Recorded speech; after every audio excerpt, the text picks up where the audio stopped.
For centuries, the Galactic Council had overseen the balance of power in the Milky Way galaxy, an intricate web of interstellar diplomacy, trade, and warfare.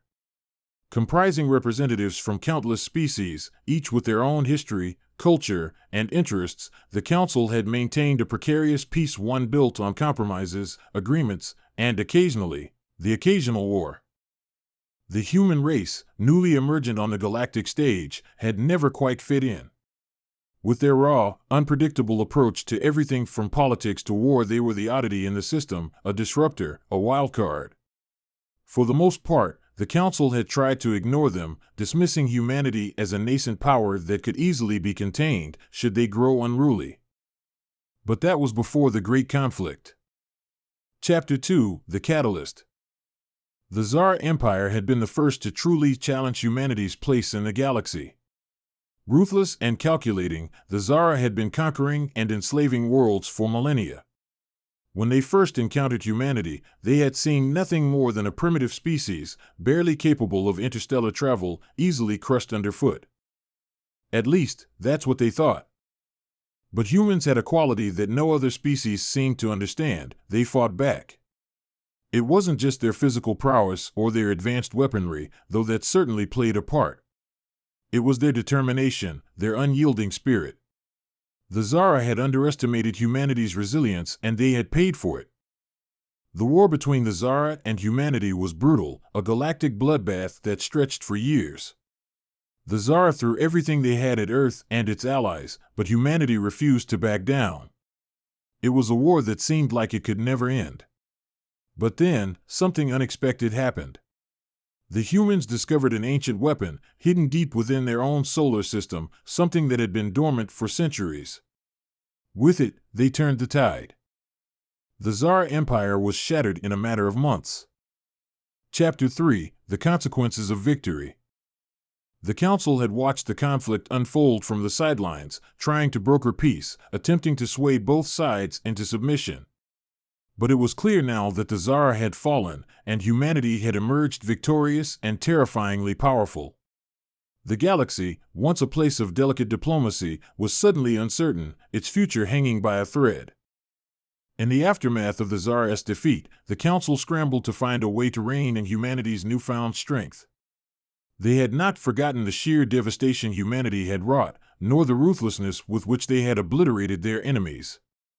And now, with the Tsar crushed and their empire collapsing, the Council saw humanity as the biggest threat to galactic stability. Admiral Cassandra Darnell, the hero of the war, stood before the Galactic Assembly as the Council convened. The massive chamber was filled with representatives from dozens of species, each one an alien in some way, some with elongated limbs, others with insectoid features, some humanoid, some not even close to what could be considered human. But despite their differences, there was one thing they all shared: fear. They feared humanity. Admiral Darnell, said Xanteri, the representative from the Seraphim, a race of tall, ethereal beings known for their wisdom and diplomacy. We have called this emergency session to discuss the future of the galaxy, particularly the role of humanity. The Zara, as you well know, were a major force in the galaxy's balance of power. With them gone, we face a significant power vacuum. Darnell stood tall at the center of the room, her expression impassive as she addressed the Council. Her uniform, crisp and pristine, was adorned with countless metal symbols of humanity's bloody victory. We are fully aware of the ramifications of the Tsar's downfall, Darnell said coldly. But I fail to see why humanity should be held accountable for the actions of others. We didn't start this war. We finished it. Xanteri looked troubled. Yes, but in doing so, you have altered the fabric of galactic power forever. You've demonstrated that humanity, with its unpredictable nature, its violent tendencies, and its singular drive for survival, could easily disrupt the entire galactic order. The Zara were just the first to feel your wrath, Admiral. We have reason to believe there are others who will not be as forgiving. What do you propose? Darnell asked, her voice steady but sharp. You want us to disarm? To allow you to dictate our military strategy, our defense capabilities? A murmur ran through the chamber. We are proposing, Uthari continued, that humanity submit to a demilitarization treaty.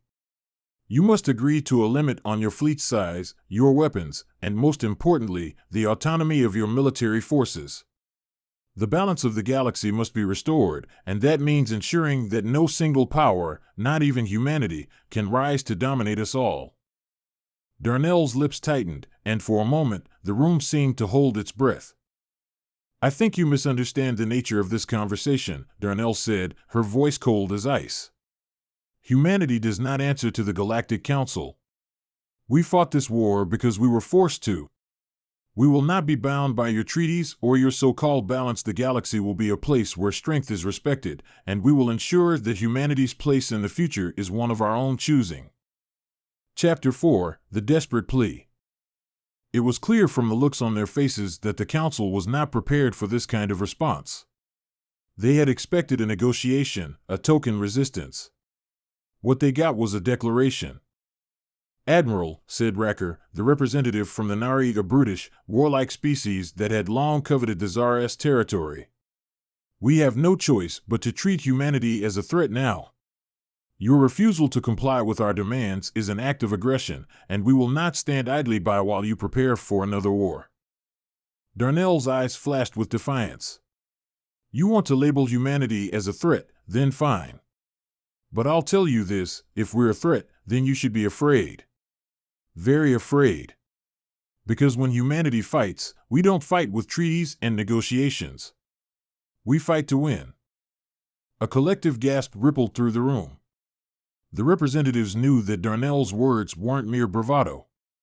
The human fleet had already proven their might, and the very idea of them turning their fury on the galaxy was enough to send a chill down anyone's spine. Uthari leaned forward, his expression now grave.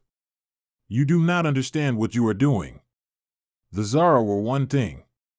But there are forces in the galaxy far older, far more powerful, that will not let you tear this galaxy apart.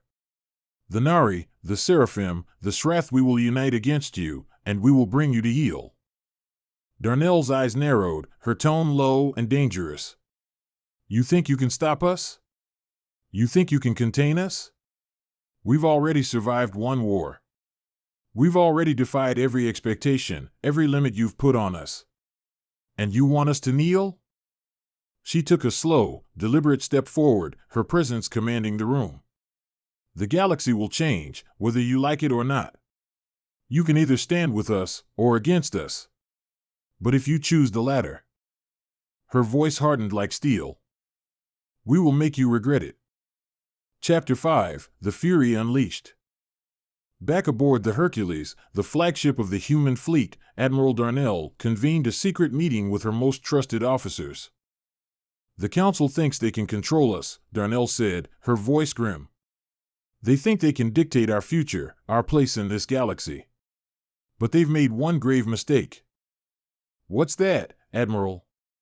Asked Commander Alexis Graves, her second in command. They think we'll back down. Chapter 6: The Battle for the Future. Within hours of the meeting, the first move was made. The Hercules and its fleet were positioned at the heart of the galaxy, blocking any major trade routes and strategic systems that the Galactic Council had hoped to use to maintain control. They were sending a message. At first, the galaxy's response was one of disbelief. No one had ever seen humanity act with such aggression, with such fury. But soon, the message was clear: the galaxy was no longer in control. As tensions built, the once unthinkable began to happen. Diplomatic channels were cut, supply lines interrupted, and key systems began to fall under humanity's control. Darnell's message to the Galactic Council was clear: humanity would no longer beg for mercy. They would take what they had earned. Chapter 7: The Dawn of the Human Empire. The galaxy had been quiet for too long. Too many years of fragile peace, too many decades of diplomacy had lulled the Galactic Council into a sense of complacency. Humanity, however, had seen the truth: peace was a lie. The true power in the galaxy came not from treaties and negotiations, but from strength, from the ability to enforce one's will, and to take what was theirs by right. Admiral Darnell stood on the observation deck of the Hercules, watching the fleet maneuver. The vast armada of human warships, sleek and heavily armed, orbited a quiet, unnamed star. The stars themselves seemed to whisper their discontent as the fleet's engines powered up for another operation. The silence that enveloped the room was heavy, but Darnell's expression was one of resolve. The message had been sent. The humans had demonstrated their fury, and now the galaxy would understand the consequences of underestimating them. "Admiral," said Commander Graves, walking into the observation deck, "the Council is mobilizing. They've called for an emergency summit of the most influential factions. The Seraphim, the Nari, and the Srath are gathering forces near the Outer Rim. They're preparing for an all-out assault." Darnell turned slowly to face her. "And what do they expect to accomplish? Do they honestly believe they can stop us?" "Some do," Graves replied. "But there's one thing we can't ignore. The Council has called in reinforcements, mercenary fleets, ancient alien warships, even the Xanteri. These are not forces we've dealt with before. They have powerful weapons, technology that could match ours. If they come together..." Darnell's expression hardened. "Then we'll show them what happens when they challenge humanity." Chapter 8: The Battle of Coratha's Reach. The coordinates had been set. The Council had underestimated humanity's will, but they weren't about to make the same mistake twice. The battle would begin at Coratha's Reach, a crucial system that controlled access to the galactic core. If humanity could hold it, they would have a strategic advantage like no other. "All ships, prepare for combat," Darnell's voice boomed across the Hercules' comm system. "This is it. We either break them, or they break us. But I'll tell you this now, we don't lose. Humanity never loses." The fleet surged forward into the uncharted expanse of space, their engines roaring to life. The backdrop of stars seemed to swirl around them as the massive warships sliced through the void. Darnell's ship led the charge, its weapon systems powered to full strength, its shields reinforced with the most advanced energy technology humanity had developed. As they approached Coratha's Reach, they saw the immense fleet arrayed against them. Hundreds of ships, each bearing the insignia of the Galactic Council or the mercenaries they had hired, loomed in the distance. The sheer number was enough to make any other species hesitate. But not humanity. There was no hesitation in Darnell's heart, no fear in her crew. "They've got the Srath warlords with them," Graves noted, pointing to a group of large, dark ships. The Srath were known for their devastating weaponry and near-impenetrable armor. They were formidable, and their presence signified just how seriously the Council took humanity's refusal to comply. "Let them come," Darnell replied coldly.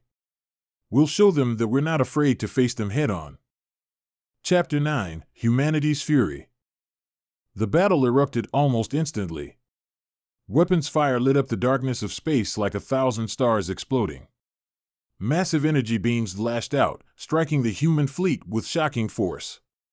The Srath warships unleashed their devastating plasma cannons, and the Council's fleets launched a barrage of missiles that streaked toward their targets. But humanity fought like nothing the galaxy had ever seen. The Hercules weaved through enemy fire, its maneuverability far superior to anything the Council had anticipated. The human ships fired back with deadly accuracy, cutting through enemy lines with relentless precision. The first wave of Srath warlords attempted to flank humanity's position, but Darnell had prepared for this. The human fleet wasn't just a blunt instrument, it was a finely tuned machine. The Srath ships, despite their massive firepower, couldn't keep up with the agility and tactics humanity employed. "Activate the pulse disruptors," Darnell ordered. The pulse disruptors fired, sending a shockwave through space that disabled the energy shields of several enemy ships. The Hercules' weapon systems began to tear through the Srath ships like paper, their once impenetrable armor buckling under the intense fire. Meanwhile, the mercenary fleets that had been hired by the Council to bolster their forces were finding themselves outmatched. Human ships were faster, more maneuverable, and their tactics far more aggressive than the mercenaries had anticipated. The battle quickly turned into a massacre as the human fleet tore through the enemy ranks. "Report," Darnell demanded as explosions lit up the tactical screens in front of her. "Multiple enemy ships disabled, Admiral," Commander Graves said, her voice calm despite the chaos. "The Council's fleet is retreating. We've broken their lines." Darnell nodded. "Good. But don't let up. We finish this now." As the remaining Council ships turned to flee, Darnell's voice rang out across the comms, "Don't let a single ship escape. We're not here for victory. We're here to send a message. We are humanity, and we will not be silenced." Chapter 10: The Council's Plea. Hours later, after the last enemy ships had either been destroyed or scattered into the farthest reaches of space, Darnell stood in front of the Council once more. The once proud representatives who had sought to dictate humanity's future were now desperate, pleading for mercy. We surrender," Xanteri's voice cracked. "Humanity has proven its strength. We cannot fight you." Darnell stood tall, her gaze unwavering. "You made a grave mistake in underestimating us. We didn't want this war, but now that it's here, you will never make the same mistake again." "What do you want from us?" Xanteri asked, his voice shaking with fear. Darnell's lips curled into a cold smile. "I want you to understand that humanity answers to no one but itself. We don't bend to the will of weak bureaucrats or distant empires. You will acknowledge our strength, and you will respect it. From now on, humanity's place in the galaxy is unchallenged. If you have any sense of self-preservation, you will remember that. Because if you don't, we will show you again what happens when you challenge us." She turned away, her voice cold as ice. "Leave us be, Xanteri. Go back to your people and tell them this: humanity has risen. And it will not fall." Chapter 11: The Cost of Victory. In the aftermath of the Battle of Coratha's Reach, the galaxy lay in stunned silence. The once proud Galactic Council had been utterly humiliated, its fleets shattered, its authority dissolved. Humanity's message had been made clear, and the galaxy was left to pick up the pieces. But while the victory was monumental, the cost of that victory was high. Back aboard the Hercules, Admiral Darnell stood in her private quarters, staring out into the vastness of space. Her hands, once steady and confident, trembled as she held a report on the losses humanity had sustained during the battle. The fleet had suffered casualties, not just in ships, but in lives. Hundreds of crew members, soldiers, and officers had fallen in the heat of battle. Darnell had never been one to dwell on loss. War was war, and losses were part of the cost. But this was different. These weren't just numbers or statistics, these were her people. The men and women who had fought and died alongside her. She had been their leader, their protector, and now their deaths weighed heavily on her. "Admiral," a voice interrupted her thoughts. Commander Graves stood at the doorway, her face grim but resolute. "The Council has made their decision." Darnell turned to face her, nodding silently for her to continue. "They've called for a ceasefire, a truce," Graves said, her tone measured. "They're offering us a seat at the table. A position of power. They're willing to accept humanity as an equal, but only if we agree to end the conflict and sit down with them." Darnell's brow furrowed. "A ceasefire? After everything? After what we've done to them?" "I don't think they have a choice," Graves replied. "Humanity has proven itself to be too powerful, too unpredictable for the Council to ignore. They're scared, Darnell. Scared of what we might do next." Darnell's lips tightened. "I didn't fight this war to make deals with cowards. They need to understand that humanity doesn't kneel, not to anyone. Not even to the Galactic Council." Graves hesitated, then stepped closer. "But what do we do now? Do we continue this fight? Do we push them further, or do we accept their offer? The galaxy is in chaos. We've won the battle, but the war for dominance is far from over. The Shrath and the Nari are regrouping. And the Xanteri are not far behind." Darnell's gaze drifted back to the stars outside her window. The battle was only the beginning. But what comes next will define humanity's future. If we accept the Council's offer, we'll be bound by their rules, their restrictions. They'll try to control us, manipulate us. And I won't allow that. Graves nodded slowly.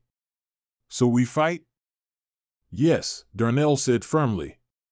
We fight. But not just for survival. We fight to reshape the galaxy.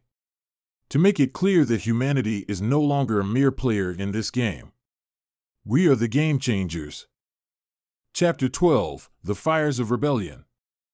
The Hercules surged forward once again, its engines roaring as the fleet prepared to launch into a new campaign. This time, however, the targets were different. Darnell had made her decision. The time for diplomacy was over. Humanity would no longer be dictated to by the Galactic Council or any other power. It was time to carve their own path through the stars. The Council had shown their hand, and it wasn't enough. They had offered a truce, a token of peace, but they were still unwilling to accept humanity as an equal. It was a game of politics, of manipulation, and Darnell had no intention of playing along. Target the Nari stronghold on Oros, she commanded, her voice cold and commanding. We're going to send a message they'll never forget. Graves nodded, her eyes steely. Understood, Admiral. But the Nari are no pushovers. They've been preparing for war ever since the Zara fell. Their fleet is formidable. Then we'll make them regret underestimating us, Darnell replied. Prepare the fleet for battle. We're not just going to break them. We're going to reshape this galaxy from the ground up. Humanity's time is now. Chapter 13, The Siege of Oros.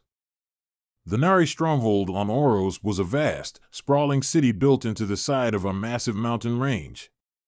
The planet was rich in resources, and its position at the edge of a major trade route made it a key strategic point in the galaxy. The Nari had built their empire around Oros, and it had been their pride and joy. But that pride would be shattered in the coming hours. As the Hercules and its fleet approached Oros, the Nari fleet emerged from the planet's atmosphere, vast and imposing. The Nari were known for their precision and their discipline, their ships sleek and deadly. But Darnell was no stranger to disciplined enemies. She knew how to break them. Open fire, Darnell ordered. The first volley of energy blasts from the human fleet lit up the void like fireworks. The Nari ships retaliated with coordinated attacks, but they were no match for humanity's sheer firepower. The Hercules unleashed its advanced weapons systems, shredding the Nari fleet's defenses and sending them scattering. Admiral, they're retreating, Graves reported, her voice tense. They're pulling back to the planet's surface. They're trying to regroup and fortify their position. Good, Darnell replied. We're not here to destroy their fleet. We're here to show them what happens when they challenge us. The fleet descended toward the surface of Oros, their landing craft deploying in waves. Human soldiers, equipped with the most advanced armor and weapons, stormed the planet's surface.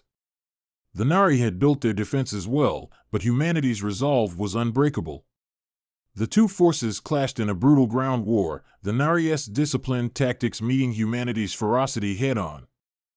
For hours, the battle raged, with neither side willing to give an inch. But slowly, steadily, humanity began to push forward.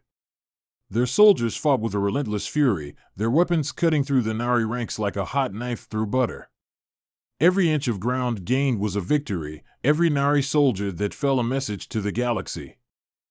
Chapter 14, The Fall of the Nari.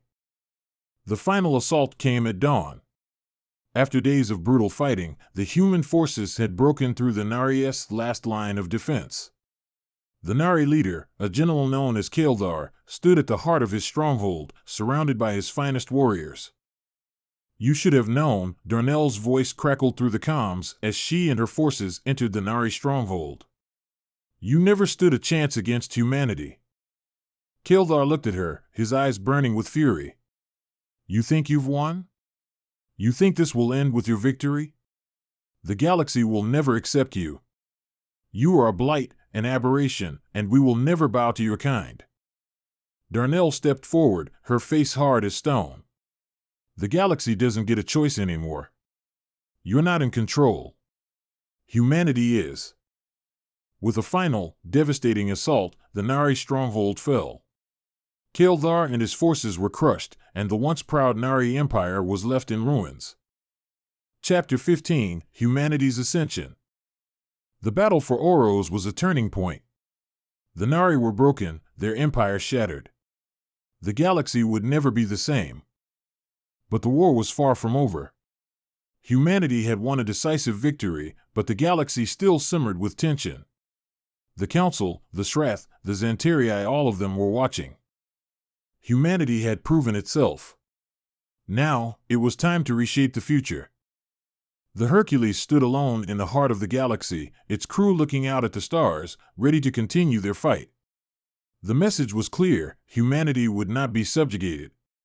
The galaxy was theirs for the taking. And they would stop at nothing to secure their place at the top. Chapter 16: The Reluctant Allies. The months following the fall of the Nari Empire were marked by tense rebuilding. The dust had settled on Oros, but the galaxy's atmosphere was thick with uncertainty. Humanity had proven it could dominate in war, but now the question was whether it could navigate the political aftermath. The Galactic Council had been irreparably fractured, and other powers were circling like vultures, eager to find a way to push back the rising human influence. Back aboard the Hercules, Admiral Darnell stood at the helm, overseeing the next phase of humanity's expansion. The fleet was spread across the galaxy, securing key systems and preparing for any counterattack. But even as their power grew, Darnell knew that true victory would require more than just military might. It would require alliances whether humanity wanted them or not. "Admiral," Commander Graves' voice broke through her thoughts. "There's been a development. The Xanteri have made an unexpected move." Darnell raised an eyebrow. "The Xanteri? What now?" "They're offering a ceasefire," Graves continued. "They want a summit. They're suggesting we discuss the future of the galaxy on their terms." Darnell's eyes narrowed. The Xanteri had long been one of the most feared factions in the galaxy. Known for their advanced bioengineering and brutal tactics, they had refused to bow to the Council for centuries. They were not a race to make deals lightly. "Do they think we'll trust them?" Darnell asked, her tone skeptical. "I don't think trust is the point," Graves replied. "The Xanteri are worried. They've seen our power firsthand, and they know that if they don't play along, they'll be next." Darnell sighed, running a hand through her hair. "I suppose it's time to put this galaxy-building plan into action, then. Contact them. Let's see what they have to say." Chapter 17: The Xanteri Proposition. The summit was held in an isolated system, far from the prying eyes of the Galactic Council remnants. The Xanteri were there in full force, their fleet a sight to behold, sleek, biologically augmented ships that seemed alive, pulsating with organic energy. Their leader, Ambassador Cora, awaited them in a grand hall aboard her flagship, a grotesque blend of advanced technology and living matter. Darnell, accompanied by Graves and a small contingent of human diplomats, entered the room with a calculated air of authority. The Xanteri representatives watched them closely, their glowing eyes never leaving the humans as they took their seats. "Admiral Darnell," Cora began, her voice smooth but cold, "it's a pleasure to finally meet you. I've heard much about your unconventional methods." Darnell didn't flinch. "I'm sure you have. But let's not waste time on pleasantries. What do you want?" Ikara's lips curled into a faint smile. "Straight to business. I like that. You see, we have an opportunity, one that will benefit both our species. The old order is crumbling, and the Council is no more. In its place, we have a chance to forge a new galaxy, one where power is distributed fairly. Where humanity and the Xanteri share the spoils of the galaxy, as equals." Darnell didn't respond immediately, considering her options. The Xanteri were not known for sharing power. Their empire was built on dominance, on control, and now they wanted to partner with humanity? There had to be a catch. Equal? Darnell asked finally. You want us to join your empire? Cora shook her head. Not to join. To lead together. The old council's way of governance is obsolete. It's time for something new. The future of the galaxy is in our hands, Admiral. Yours and mine. Graves shifted uneasily beside Darnell. And what do you get out of this? What's the Xanteri stake in all of this? Cora's gaze turned toward Graves. We stand to gain the power that comes with alliance, of course. But more than that, we need your strength. You've proven yourselves capable of taking what you want. We've watched you tear through the Nari and the remnants of the Council with ease. The galaxy is ripe for the taking, but even the Xanteri cannot do it alone. Together, we could reshape the universe. Darnell crossed her arms. And what happens to everyone else? The other species that might not want to play along with your new order? Cora's smile didn't reach her eyes. We will deal with them as needed. Those who resist will be crushed. You understand this, Admiral. You've done it already. For a moment, there was silence in the room as the weight of her words hung between them. Darnell's mind raced. The Xanteri were ruthless, and while their offer was tempting an alliance with one of the galaxy's most dangerous species, it came with significant risks. Trusting them could mean the difference between becoming a galactic power or losing everything to an uprising. We're not interested in more conquest, Darnell said firmly, breaking the silence. Humanity doesn't need to rule the galaxy with an iron fist. We need respect. If you want an alliance, it'll be on our terms. Not yours. Cora's eyes flickered with irritation. And what terms would those be, Admiral? Darnell leaned forward, her gaze unwavering. We don't bow to anyone.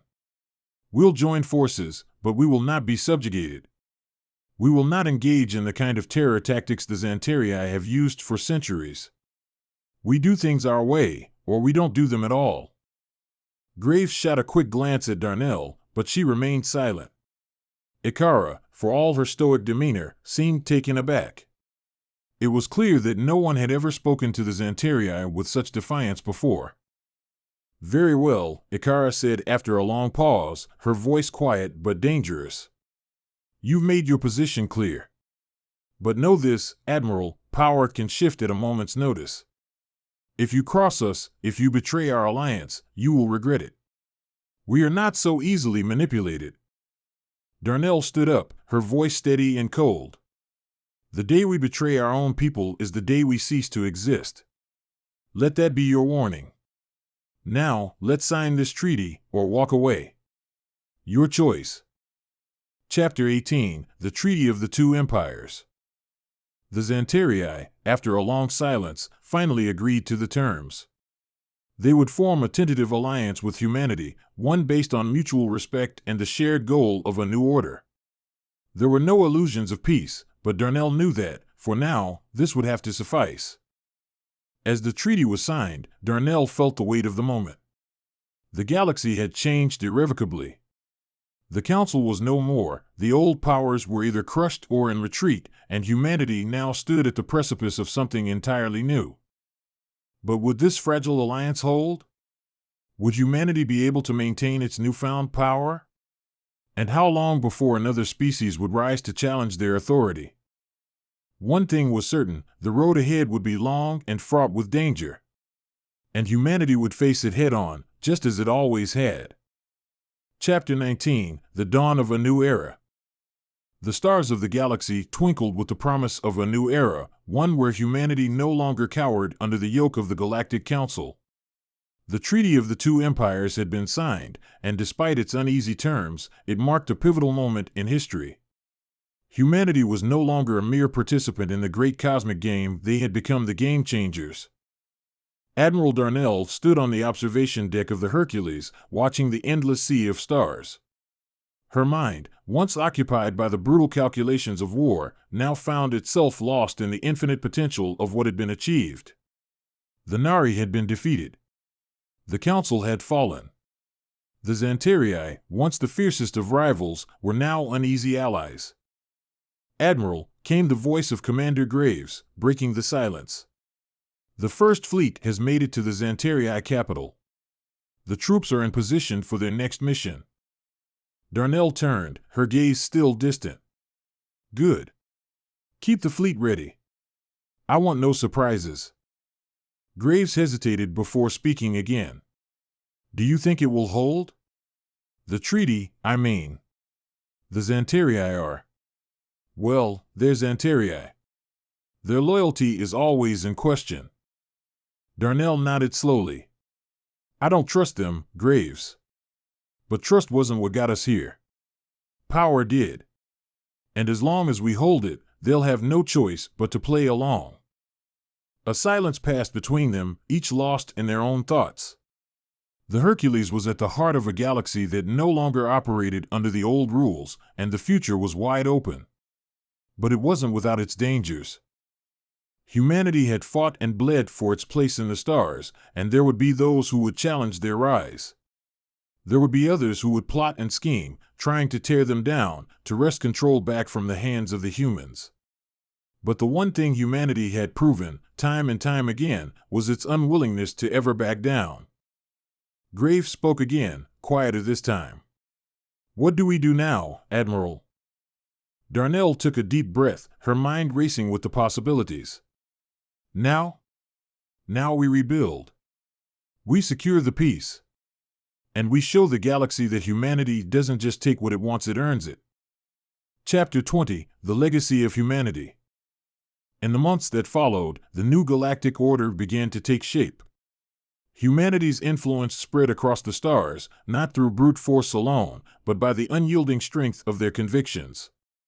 The Xanteri, though unwilling to bend entirely, were forced to work alongside the humans in order to maintain a balance of power. The Nari remnants, though crippled, began to rebuild in isolation, wary of provoking humanity's wrath. And as for the Galactic Council, it dissolved entirely, a relic of a bygone age. New coalitions emerged, each powered by the lessons of the past. Humanity's position was one of unrivaled strength, but they did not wield it recklessly. For all their ferocity, they also understood the necessity of maintaining peace, for it was only in peace that their true power could flourish. Darnell returned to Earth, to a home that had changed just as much as she had. The streets were bustling, filled with energy and optimism, a reflection of the newfound spirit of humanity. She stood on the balcony of her estate, gazing out at the city below. For the first time in a long time, she felt a sense of calm. The war had been brutal, the sacrifices immense. But in the end, humanity had emerged not as conquerors, but as leaders.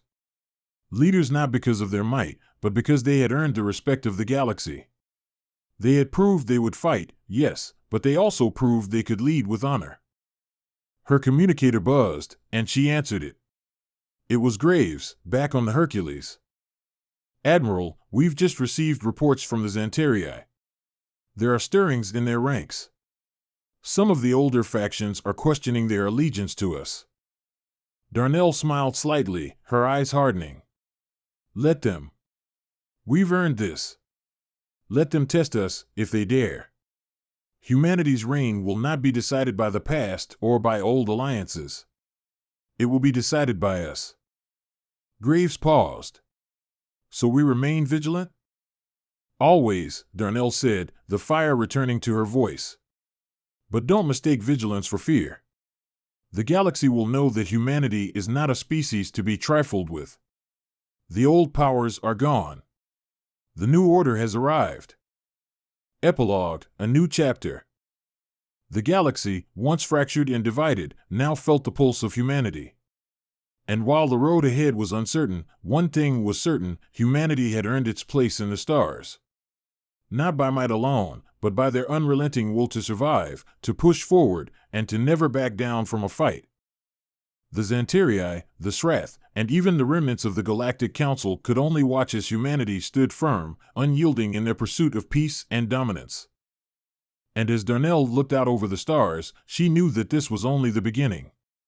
The legacy of humanity had only just begun to unfold. For they were no longer just a species trying to survive in a galaxy of giants. They were the giants now. And the universe would never be the same.